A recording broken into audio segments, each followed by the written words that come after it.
Dear students, তোমরা দেখছো always learn YouTube channel.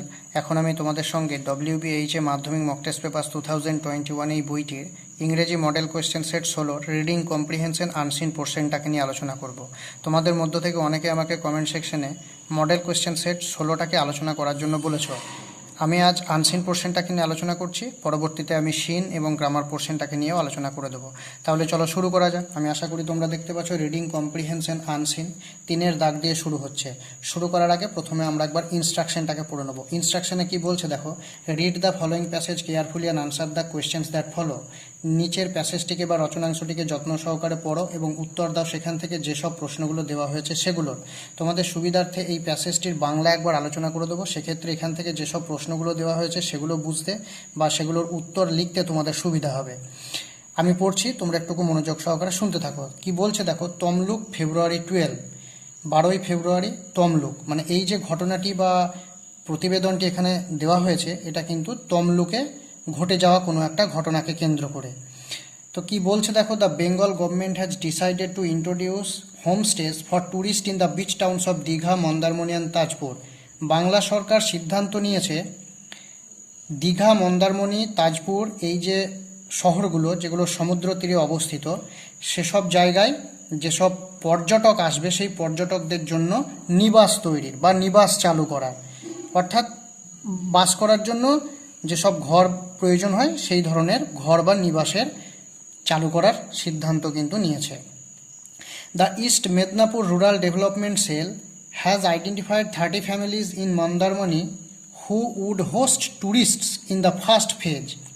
পূর্ব মেদিনীপুরের যে গ্রামোন্নয়ন শাখা রয়েছে সেই শাখা আইডেন্টিফাইড মানে হচ্ছে চিহ্নিত করেছে 30 families 30টা পরিবারকে, ইন মন্দারমণি, মন্দারমণির 30টা পরিবারকে, who would host tourists in the first phase. আর সেই মন্দারমণির 30টা পরিবার প্রথম পর্যায়ে কি করবে, অতিথি সেবক হিসাবে কাজ করবে, মানে পর্যটকদের অতিথি সেবক হবে। আশা করি তোমাদের বোঝাতে পারছি। তারপর কি বলছে দেখো, official said each of the 30 families had been given a months training in hospitality management and taught a variety of cuisines. Officials মানে হচ্ছে কর্মকর্তা বা আধিকারিক। আধিকারিকরা কি বলছেন যে 30টা পরিবারের প্রত্যেককেই কিন্তু 1 মাসের একটা প্রশিক্ষণ দেওয়া হবে। কিসের উপরে? হসপিটালিটি ম্যানেজমেন্ট, অর্থাৎ কিভাবে অতিথি সেবার ব্যবস্থাপনা করা যায় বা করা হয় সে বিষয়ে। And taught a variety of cuisines, এবং আর কি শেখাবে, মানে বেশ কিছু ধরনের রন্ধন প্রণালী, এইগুলোকে দিয়ে কিন্তু ট্রেনিংটা দেওয়া হবে এই 30টা পরিবারকে। মানে 30টা পরিবারকে কি শেখানো হবে? বিভিন্ন ধরনের রন্ধন প্রণালী শেখানো হবে, তার সঙ্গে সঙ্গে কিভাবে অতিথি সেবা করতে হয় সেগুলো শেখানো হবে। The 30 families have been given a soft loan of ₹5 lakh each. আর ওই যে 30টা পরিবার যাদেরকে প্রথম পর্যায়ের জন্য চিহ্নিত করা হয়েছে তাদের প্রত্যেককেই কিন্তু একটা সহজ লোন দেওয়া হবে, 5 লাখ টাকার সহজ loan. The money would be used to refurbish portions of the houses to make them suitable for tourists from the cities. আর সেই যে লোনটা দেওয়া হবে সেই লোনের টাকাটা কি করা হবে, তাদের বাড়িগুলোকে, মানে যে 30টা পরিবারের তো বাড়ি রয়েছে সেই বাড়িগুলোকে রিফারবিশ মানে হচ্ছে নতুন করে আবার সাজানো গোছানো হবে, মানে সংস্কার করা হবে আর কি ভালোভাবে। কেন করা হবে? কারণ সেগুলোকে টু মেক দেম সুটেবল, উপযুক্ত করার জন্য। কাদের জন্য? ফর ট্যুরিস্টস, পর্যটকদের জন্য, ফ্রম দ্য সিটিজ, যারা শহর থেকে আসবে। মানে এখানে যে 30টা পরিবারকে চিহ্নিত করা হয়েছে সেই 30টা পরিবারের যেসব বাড়িগুলো রয়েছে সেই বাড়িগুলোকে পর্যটকদের জন্য উপযুক্ত করে সুন্দরভাবে নতুন করে সাজানো গোছানো হবে, তার জন্য কিন্তু এই সহজ লোনটা দেওয়া হয়েছে 5 লক্ষ টাকার। আশা করি তোমাদের বোঝাতে পারছি। তারপরে কি বলছে দেখো, modern day amenities will be install too. আর সেখানে কিন্তু আধুনিক দিনের সমস্ত সুযোগ সুবিধা থাকবে। আধুনিক দিনের সুযোগ সুবিধা বলতে তো সেখানে ওয়াইফাইয়ের ব্যবস্থা হতে পারে বা গিজারের ব্যবস্থা হতে পারে, মানে সব ধরনের একটা বাড়িতে যা যা থাকে, এসি, কুলার, সব রকম ব্যবস্থা থাকবে। মানে আমি তোমাদের সুবিধার্থে কিন্তু এগুলো একটু উল্লেখ করে দিলাম, এইগুলোর উল্লেখ কিন্তু এই মুহূর্তে এই প্যাসেজে নেই। মানে মডার্ন ডে অ্যামিনিটিস বলতে কী কী বোঝায় সেগুলো বোঝানোর জন্য আমি এই উদাহরণগুলো দিলাম। Said Malay Roy, the project director of district rural development cell. আর এই কথাগুলো কে বলছেন? মলয় রয় বলছেন, মানে মলয় রায় বলছেন। তিনি হলেন কি প্রজেক্ট ডিরেক্টর, মানে এটা তো একটা প্রজেক্ট, মানে একটা কর্ম পরিকল্পনা বা কার্যক্রম, এই কার্যক্রমের ডিরেক্টর মানে হচ্ছে আধিকারিক। তিনি কীরকম director? Of district rural development sell, মানে জেলা গ্রামোন্নয়ন শাখার তিনি হচ্ছেন প্রজেক্ট ডিরেক্টর। আশা করি বোঝাতে পারছি। তারপরে কি বলছে দেখো, of the ₹5 lakh being given as loan, the government will subsidise ₹1.5 lakh. যে 5 লক্ষ টাকা দেওয়া হবে লোন হিসাবে, গভর্নমেন্ট যে তার মধ্যে আবার 1.5 লক্ষ টাকা সাবসিডি দেবে। মানে সাবসিডি বলতে সেখানে একটা সরকারি সাহায্য থাকবে। মানে 5 লক্ষ টাকার লোন যদি কোনো একটা পরিবারকে দেওয়া হয়, সেই 5 লক্ষ টাকার মধ্যে 1.5 লক্ষ টাকা কিন্তু সরকার ব্যাংকে দিয়ে দেবে, কারণ লোনটা তো ব্যাংক থেকে নিতে হয়। আর 3.5 লক্ষ টাকা কিন্তু সেই সব পরিবারগুলোকে বহন করতে হবে। মানে এটা একটা সরকারি সাহায্য 1.5 লক্ষ টাকার। আশা করি বোঝাতে পারছি। তারপর কি বলছে দেখো, Prashanta Adhikari, the additional district magistrate in charge of tourism, said the decision to introduce the homestays was part of a plan to develop Digha, Mandarmani and Tajpur as modern tourist destinations. প্রশান্ত অধিকারী, যিনি হলেন অতিরিক্ত জেলা শাসক, এই পর্যটনের দায়িত্বে যিনি আছেন, সেই পর্যটনের দায়িত্বের অতিরিক্ত জেলা শাসক, তিনি মানে কি বললেন যে এই যে সিদ্ধান্তটা নেওয়া হয়েছে নিবাস তৈরির, সেটা হচ্ছে was part of plan to develop. এটা একটা কিন্তু পার্ট, কিসের পার্ট? একটা প্ল্যান বা পরিকল্পনার একটা অংশ। কি ধরনের পরিকল্পনা? Two develop Digha, Mandarmani and Tajpur and modern tourist destinations. এই দীঘা, মন্দারমণি এবং তাজপুরকে একদম আধুনিক পর্যটক গন্তব্যস্থল হিসাবে গড়ে তোলার গড়ে তোলার পরিকল্পনার এটা একটা অংশ। এই ডিসিশনটা, এই সিদ্ধান্তটা, যে সেখানে নিবাস তৈরি করা হবে, মানে এই নিবাসটা কিন্তু দীঘা, মন্দারমণি, তাজপুর এই জায়গাগুলোকে সুন্দরভাবে গড়ে তোলার একটা অংশ হিসাবে গ্রহণ করা হচ্ছে। আশা করি বোঝাতে পারছি। Sources said the administration planned to develop around 100 homestays along the 30-kilometer stretch between Mandarmani and Digha. সূত্র থেকে জানা যাচ্ছে যে অ্যাডমিনিস্ট্রেশন প্ল্যান, ওখানকার যে প্রশাসক তারা পরিকল্পনা করলেন বা করেছেন টু ডেভেলপ অ্যারাউন্ড 100 হোমস্টেজ, সেখানে কিন্তু 100টা নিবাস তৈরি করা হবে। Along the 30 kilometre stretch between Mandarmani and Digha, Mandarmani এবং দীঘার মধ্যে যে 30 কিলোমিটারের একটা বিস্তার আছে, সেই 30 কিলোমিটার বিস্তার জুড়ে কিন্তু এই 100টা নিবাসকে গড়ে তোলা হবে। We will construct good roads for easy access to the homestays, আর আমরা ওখানে গড়ে তুলব খুব ভালো রাস্তা, যাতে করে সেই সব নিবাসে খুব সহজেই পৌঁছানো যায়। এখানে হোমস্টেজ বলতে নিবাস, কনস্ট্রাক্ট গড়ে তোলা, ইজি অ্যাক্সেস মানে হচ্ছে খুব সহজে পৌঁছানোর যে রাস্তা, সেটাকে বলা হয় easy access. We will also help the homestay owners buy vehicles under the Gatidhara scheme, আমরা আরও কীভাবে সাহায্য করব? হোমস্টে ওনার্স মানে যাদের বাড়িগুলোকে নিবাস হিসাবে গড়ে তোলা হবে, সেই বাড়িগুলোর যারা মালিক তাদেরকে যানবাহন সরবরাহ করা হবে। আন্ডার দ্য গতিধারা স্কিম মানে গতিধারা প্রকল্পের অধীনে তাদেরকে কিন্তু গাড়ি দেওয়া হবে, মানে বিভিন্ন ধরনের যানবাহন দেওয়া হবে। The homestays will generate employment for the local people and official said, আর সেই নিবাস, দ্য হোমস্টেজ উইল জেনারেট, নিবাসগুলো কি সৃষ্টি করবে বা তৈরি করবে? এমপ্লয়মেন্ট, সেখানে কিন্তু অনেক এমপ্লয়মেন্ট তৈরি করবে, মানে কাজের সুযোগ গড়ে তুলবে। ফর দ্য লোকাল পিপল, সেখানকার সাধারণ মানুষদের জন্য।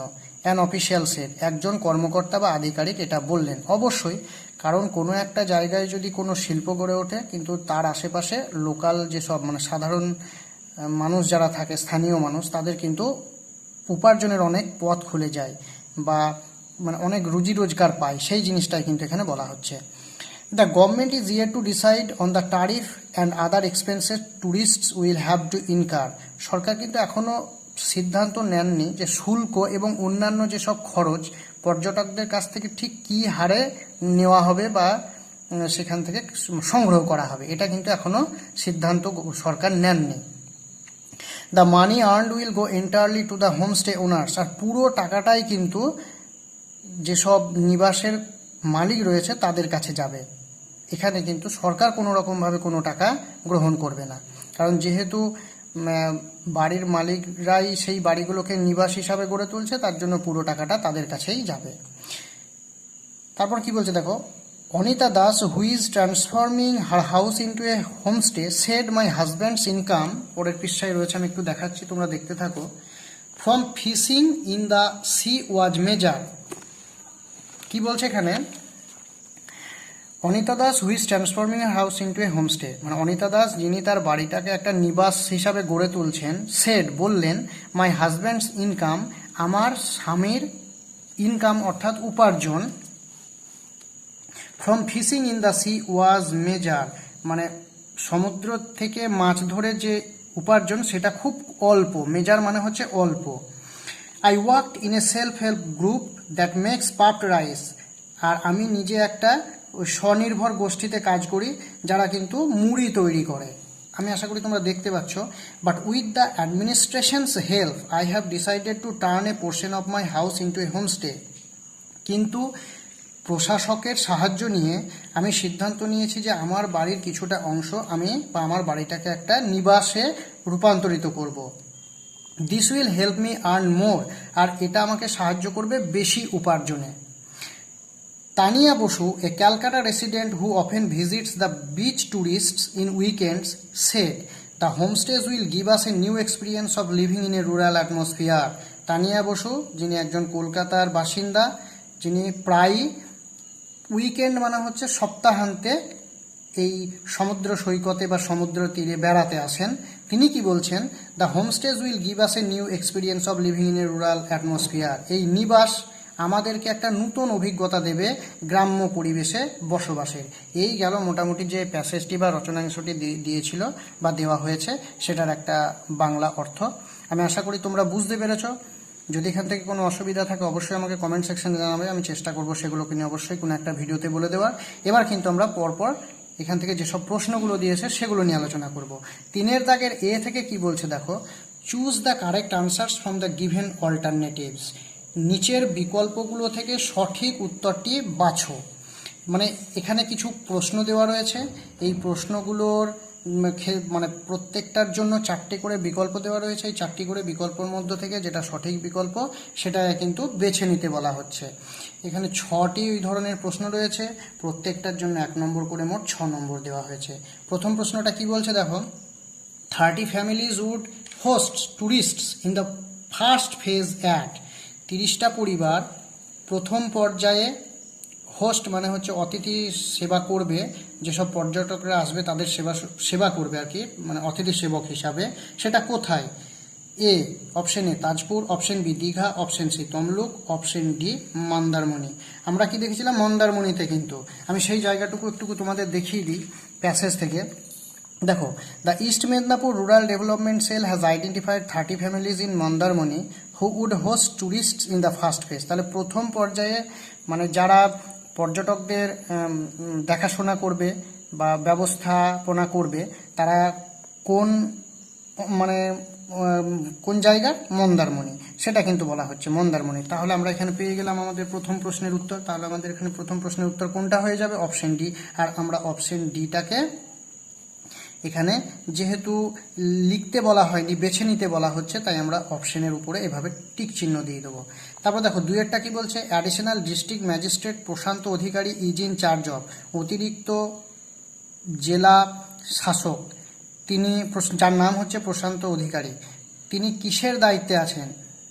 দেখো, option A tourism, option B rural development, option C roads, option D employment. আমি তোমাদের সেই জায়গাটুকু একটু দেখিয়ে দিই, একটুকু তোমরা মনোযোগ সহকারে দেখতে থাকবে, তাহলে তোমাদের ক্ষেত্রে বুঝতে সুবিধা হবে। দেখো, আমি যে অংশটুকুকে পেন দিয়ে দেখাচ্ছি, প্রশান্ত Adhikari the additional district magistrate, অতিরিক্ত জেলা শাসক, ইন চার্জ অফ ট্যুরিজম, তিনি কিন্তু পর্যটনের দায়িত্বে আছেন। তার মানে আমাদের এখান থেকে কারেক্ট অপশন কোনটা হয়ে যাবে বা উত্তর কোনটা হয়ে যাবে?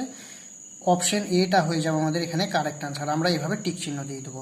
3 নম্বর প্রশ্নটা কি বলছে, the families will be given a training for, পরিবারগুলোকে কতদিনের ট্রেনিং দেওয়া হবে? আমি তোমাদের বারবার আর প্যাসেজ থেকে দেখাচ্ছি না, কারণ তোমরা প্যাসেজটিকে যদি একটু ভালোভাবে পড়ে নাও বা ভালোভাবে ভিডিওটাকে 2-1 বার পজ করে করে প্যাসেজটাকে পড়ে নাও, সেক্ষেত্রে তোমাদের বুঝতে সুবিধা হবে। আর আমি যদি এইভাবে তোমাদের বারবার দেখাতে থাকি সেক্ষেত্রে ভিডিওটা বড় হয়ে যাবে, খুব সংক্ষিপ্ত সময়ের মধ্যে শেষ করতে হবে।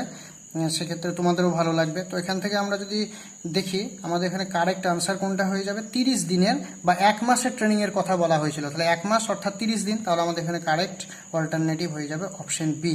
এইভাবে আমরা টিক দিয়ে দেবো।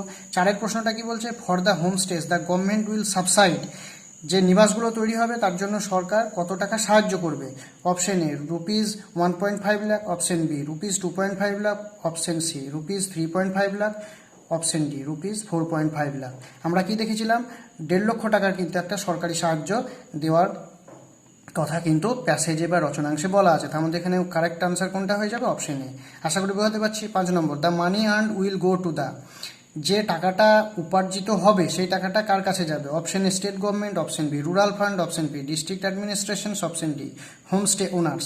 আমি যখন প্যাসেজে আলোচনা করছিলাম সেখানে কিন্তু আমি বলেছিলাম যে পুরো টাকাটাই চলে যাবে যারা হোমস্টে ওনার্স মানে নিবাসের মালিক। তাহলে এখানে আমাদের কারেক্ট আনসার হয়ে যাবে অপশন ডি। আর আমরা এইভাবে কিন্তু ডিটাকে টিক চিহ্ন দিয়ে দেবো।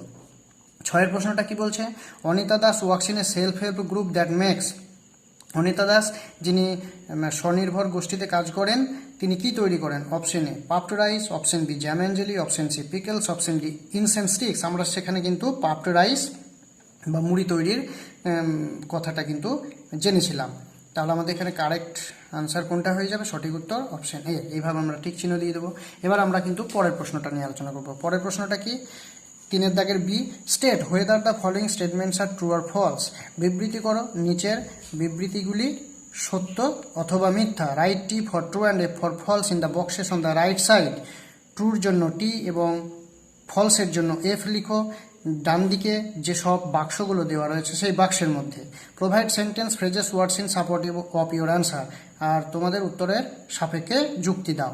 এখানে দেখো 3টি প্রশ্ন কিন্তু রয়েছে, ট্রু ফলস নির্বাচনের জন্য 1 নম্বর এবং সাপোর্টিং স্টেটমেন্ট দেওয়ার জন্য 1 নম্বর। তাহলে প্রত্যেকটা প্রশ্নের জন্য 2 নম্বর, মোট 3টি প্রশ্ন, এখানে 6 নম্বর রয়েছে। এবার আমি তোমাদের সুবিধার্থে এখানকার এই বিয়ের দাগের প্রশ্নগুলোর উত্তর একটু খাতায় লিখে রেখেছি, আমি সেখান থেকে দেখাচ্ছি, তোমরা একটুকু দেখতে থাকো। তো এই যে হচ্ছে সেই বিয়ের দাগের প্রশ্নগুলো, দেখো কি বলছে। আমি আর ইনস্ট্রাকশনটা পড়ছি না, কারণ ইনস্ট্রাকশনটা আমি অলরেডি পড়েছি। 1 দাগেরটা কি বলছে, Tania Basu visits the beach resorts in weekends occasionally. Tania Basu মাঝে মাঝেই কিন্তু সপ্তাহান্তে সেই বিচ রিসর্টস মানে সমুদ্র সৈকতে যেসব রেস্তোরাঁগুলো রয়েছে সেখানে কিন্তু পরিদর্শনে যান বা বেড়াতে যান। এখানে দেখো অকেশনালি বলেছে, অকেশনালি বললে কিন্তু মাঝে মাঝে। আর আমরা যখন টেক্সটে পড়ছিলাম সেখানে কিন্তু দেওয়া ছিল কি, অফেন দেওয়া ছিল। তাহলে অফেন মানে প্রায়, আর অকেশনালি মানে হচ্ছে মাঝে মাঝে, দুটো কিন্তু এক জিনিস নয়। তাহলে এটা আমাদের কি হয়ে যাবে, এটা আমাদের ফলস হয়ে যাবে। আচ্ছা, এখানে ফলস হবে, এখানে ট্রু রয়েছে, আমি এখানে এটা এফ করে দিচ্ছি। যাই হোক, এটা কোনো কারণে আমার মিস্টেক হয়েছিল, আমি তোমাদের একটু দেখিয়ে দিই। এটা ফলস হবে, আমরা কিন্তু এইভাবে বক্সের মধ্যে এফ লিখে দেবো। আর তার সঙ্গে সঙ্গে সাপোর্টিং স্টেটমেন্ট হিসাবে কি লিখবো, এই যে এখানে দেখো আমরা সাপোর্টিং স্টেটমেন্ট এইভাবে লিখে দেবো, Tania Basu a Calcutta resident who often visits the beach resorts in weekends. আমি সেই জায়গাটুকু দেখিয়ে দিই। সাপোর্টিং স্টেটমেন্ট একদম আমরা যদি শেষ প্যারাগ্রাফের দিকে লক্ষ্য করি, প্যাসেজের শেষ প্যারাগ্রাফ, সেখানে কি দেখতে পাবো, Tania Basu a Calcutta resident who often visits the beach resorts in weekends. আমাদের প্রশ্নটা দেওয়া ছিল অকেশনালি, কিন্তু আমাদের এই বইয়ের যে প্যাসেজ সেই প্যাসেজে কিন্তু দেওয়া রয়েছে অফেন, একই জিনিস নয়, তার জন্য ফলস লিখলাম। আর আমাদের উত্তরের সাপেক্ষে এই লাইনটাকে আমরা কিন্তু এখানে সাপোর্টিং স্টেটমেন্ট হিসাবে লিখে দিলাম। আর লিখে দেওয়ার সঙ্গে সঙ্গে লাইনটাকে আমরা ডাবল কোটেশনের মধ্যে রেখে দেবো বা লিখে দেবো। আশা করি বোঝাতে পারছি, এইভাবে কিন্তু আমাদেরকে করতে হবে। তারপরের প্রশ্নটা কি বলছে দেখো, the government has not finalise tariff and other expenses that the tourists have to bear. মানে সরকার এখনও কিন্তু একদম চূড়ান্ত কিছু ভাবেনি, মানে শুল্ক বা অন্যান্য খরচা ট্যুরিস্টরা পর্যটকদের কাছ থেকে নেওয়া হবে সেটার ব্যাপারে কিন্তু একদম চূড়ান্ত সিদ্ধান্ত নেয়নি। সেটা কিন্তু আমরা দেখেছিলাম প্যাসেজের মধ্যে। আমি দেখিয়ে দিই সেই জায়গাটুকু, তোমাদের একটু বুঝতে সুবিধা হবে। দেখো আমি যে অংশটুকুকে পেন দিয়ে দেখাচ্ছি, the government is yet to decide on the tariff and other expenses tourists will have to incur. মানে সরকার এখনও সিদ্ধান্ত নেয়নি বা সরকার এখনও সিদ্ধান্ত নিতে আছে, সরকারের তরফ থেকে এখনও সিদ্ধান্ত নেওয়ার আছে যে শুল্ক এবং অন্যান্য খরচা পর্যটকদের কাছ থেকে কিভাবে নেওয়া হবে। তাহলে আমরা এটা কি পাচ্ছি, আমাদের প্যাসেজে যা দেওয়া রয়েছে এবং প্রশ্নতে যা দেওয়া রয়েছে একই, সুতরাং আমাদের এটা কি হয়ে যাবে, আমাদের এটা হয়ে যাবে ট্রু। তার জন্য আমরা বক্সের মধ্যে টি লিখে দেবো এভাবে, আর তার সঙ্গে সঙ্গে সাপোর্টিং স্টেটমেন্ট হিসাবে কি লিখে দেবো, যে অংশটুকু আমি এইমাত্র তোমাদের পেন দিয়ে দেখালাম সেই অংশটুকুকে। The government is yet to decide on the tariff and other expenses tourists will have to incur, আর তার সঙ্গে সঙ্গে আমরা এটাকে ডাবল কোটেশনের মধ্যে লিখে দেবো। আশা করি বুঝতে পারছি। তিনের প্রশ্নটা কি বলছে, the state government will give loans to the families to buy land and build new homes. রাজ্য সরকার কি করবে, রাজ্য সরকার লোন দেবে সেই সব ফ্যামিলি বা পরিবারগুলোকে কি করার জন্য, বাই ল্যান্ড মানে জমি কেনার জন্য, অ্যান্ড বিল্ড নিউ হোমস নতুন বাড়ি তৈরি করার জন্য। আমরা কিন্তু সেটা দেখিনি, আমরা কি দেখেছিলাম, রাজ্য সরকার বা সরকার সেই 30টা পরিবারকে লোন দেবে, যেসব তাদের যে বাড়ি আছে সেই বাড়িগুলোকে নতুন করে সাজিয়ে গুছিয়ে পর্যটকদের জন্য উপযুক্ত করে গড়ে তোলার জন্য। তাহলে আমাদের এটা কি হয়ে যাচ্ছে, এটা কিন্তু ফলস হচ্ছে, যে প্রশ্নটা আমাদের দেওয়া আছে। তাই আমরা বক্সের মধ্যে এফ লিখে দেবো, আর তার সঙ্গে সঙ্গে আমাদের উত্তরের সাপেক্ষে কি মানে কোন বিবৃতিটা দেবো বা সাপোর্টিং স্টেটমেন্ট কি দেবো। দেখো, the 30 families have been given a soft loan of ₹5 lakh each. The money would be used to refurbish portions of the houses to make them suitable for tourists from the cities. Refurbish portions মানে নতুন করে সাজিয়ে গুছিয়ে তোলা, refurbish মানে হচ্ছে নতুন করে সাজিয়ে গুছিয়ে তোলা বা সাজিয়ে গুছিয়ে গড়ে তোলা। আশা করি বোঝাতে পারছি, বা নতুন করে সাজানো গোছানো যাই বলি না কেন। তাহলে কিন্তু আমাদের এইটা হয়ে গেল সাপোর্টিং স্টেটমেন্ট। তার সঙ্গে সঙ্গে পুরোটাকে আমরা ডবল কোটেশনের মধ্যে রেখে দেবো। আর একটা জিনিস এখানে আমি তোমাদের বলে দিই, সাপোর্টিং স্টেটমেন্ট আমাদের বইয়েতে যা থাকবে বা প্যাসেজে যা থাকবে সেটাই কিন্তু লিখবো। এখানে কিন্তু আমরা কোনো কিছু সংযোজন করব না, মানে কোনো কিছু অ্যাড করব না, যেমনটা আছে ঠিক তেমনটাই লিখবো, নিজের মতো করে আমরা লিখতে পারবো না। আমি কিন্তু এটা তোমাদের আগের ভিডিওগুলোতেও বলে দিয়েছি, তোমাদের সুবিধার্থে আমি আরও একবার এখানে বলে দিলাম। এবার আমরা কিন্তু পরের প্রশ্নটা নিয়ে আলোচনা করব। পরের প্রশ্নটা কি বলছে দেখো, 3 দাগের C, answer the following questions, নিচের প্রশ্নগুলোর উত্তর দাও। এখানে 4টি প্রশ্ন রয়েছে, প্রত্যেকটার জন্য 2 নম্বর করে রয়েছে, মোট 8 নম্বর। প্রথম প্রশ্নটা কি বলছে, why has Anita Das decided to transform her house into a homestay. কেন অনিতা দাস তার নিজের বাড়িটাকে একটা নিবাসে রূপান্তরিত করার সিদ্ধান্ত নিয়েছেন। দেখো এখানে হ্যাজ আছে, তাহলে প্রশ্নটা প্রেজেন্ট টেন্সে রয়েছে, তাহলে আমাদের উত্তরটাও কিন্তু প্রেজেন্ট টেন্সেই দিতে হবে। আমি এবার দেখিয়ে দিই কি উত্তর এখানে তোমাদের সুবিধার্থে লিখে দেখিয়েছি। দেখো আমি এইভাবে লিখেছি, Anita Das has decided to transform her house into a homestay because her husband's income from fishing in the sea is major, and if she turns or transforms her house, it will help her to earn more too. Anita Das যিনি সিদ্ধান্ত নিয়েছেন তার বাড়িটাকে একটা নিবাসে রূপান্তরিত করার, কারণ তার স্বামীর যে উপার্জন মাছ ধরা থেকে, সমুদ্রে মাছ ধরা থেকে তার স্বামীর উপার্জন খুব অল্প, এবং যদি তিনি তার বাড়িটাকে রূপান্তরিত করেন তাহলে সেটা তাকে আরও মানে বেশি উপার্জন করতে সাহায্য করবে বা আরও উপার্জন করতে সাহায্য করবে, তার জন্য তিনি এই সিদ্ধান্তটা নিয়েছিলেন। আশা করি বোঝাতে পারলাম।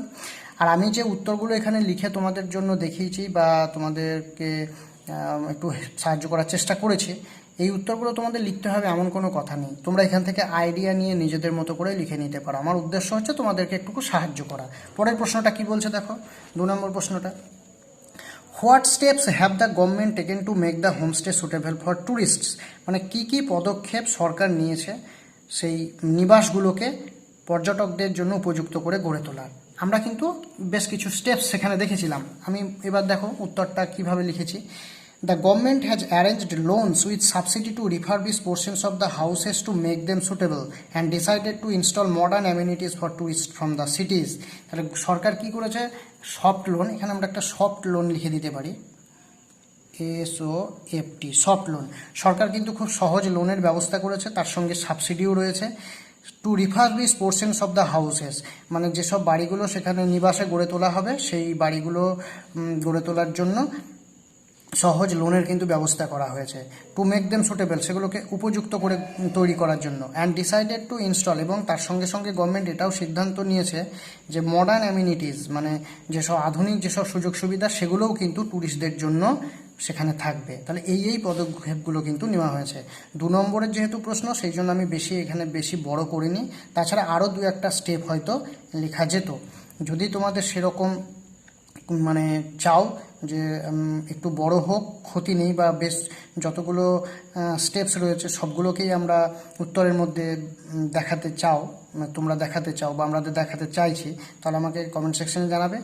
আমি চেষ্টা করব সেটার উত্তরও প্রোভাইড করে দেওয়ার। আর তোমরা যদি নিজেরা লিখে নিতে পারো তাহলে আর তো কোনো অসুবিধাই নেই। পরের প্রশ্নটা দেখো। 3 নম্বর প্রশ্নটা কি বলছে? What is the opinion of Tania Basu about the introduction of homestays along the beach? বিচে, সমুদ্র তীরে এই যে নিবাস গড়ে তোলা হচ্ছে সমুদ্র তীর বরাবর বা সমুদ্র সৈকত বরাবর, সে বিষয়ে তানিয়া বসুর মতামত কি? দেখো, এই প্রশ্নটা কিন্তু প্রেজেন্ট টেন্সে রয়েছে, আমাদের উত্তরটাও প্রেজেন্ট টেন্সে দিতে হবে। আগের প্রশ্নটাও প্রেজেন্ট টেন্সে ছিল, তার জন্য উত্তরটা আমি প্রেজেন্ট টেন্সেই লিখেছিলাম। যদিও প্যাসেজে পাস্ট টেন্স ব্যবহার করা আছে, তবুও কিন্তু আমরা সেটাকে প্রেজেন্ট টেন্সে রূপান্তরিত করব। যদি কোথাও ওয়াজ থাকে ইজ করব, যদি কোথাও হ্যাড থাকে হ্যাভ করব। আশা করি বোঝাতে পারছি। সেটা কিন্তু অবশ্যই সাবজেক্ট অনুযায়ী হবে। সাবজেক্ট সিঙ্গুলার হলে সেরকম ভার্ব আমরা ব্যবহার করব, প্লুরাল হলে সেরকম ভার্ব আমরা ব্যবহার করব, কিন্তু অবশ্যই সেগুলো প্রেজেন্টের রূপ ব্যবহার করব। তাহলে 3 নম্বর প্রশ্নের উত্তরটা এবার আমরা একটু দেখে নিই। তানিয়া বসুর মতামত কি সে ব্যাপারে? এই যে সমুদ্র তীরে বা সমুদ্র সৈকতে যে নিবাস গড়ে তোলা হচ্ছে সে ব্যাপারে। দেখো, আমি যেটা তোমাদেরকে এখানে লিখে দেখানোর চেষ্টা করেছি। Tania Basu, a Calcutta resident who often visits the beach resorts in weekends, has said that the homestays will give them a new experience of living in a rural atmosphere. Tania Basu, যিনি কলকাতার বাসিন্দা, প্রায়ই এই সমুদ্রের যে রেস্তোরাঁ বা সমুদ্র সৈকতে বেড়াতে আসেন সপ্তাহান্তে, তিনি বলেছেন যে নিবাস তাদেরকে একটা নতুন অভিজ্ঞতা দেবে গ্রাম্য পরিবেশে বসবাসের। আশা করি বোঝাতে পারলাম। এভাবেও তোমরা লিখতে পারো, নিজেদের মতো করেও লিখে নিতে পারো। পরের প্রশ্নটা কি বলছে? 4 নম্বর, why has the government decided to introduce to homestay in the beach towns? কেন সরকার এরকম নিবাস গড়ে তোলার বা চালু করার পরিকল্পনা করেছে সেই সমুদ্র সৈকতে বা সমুদ্র সৈকতের শহরগুলোতে?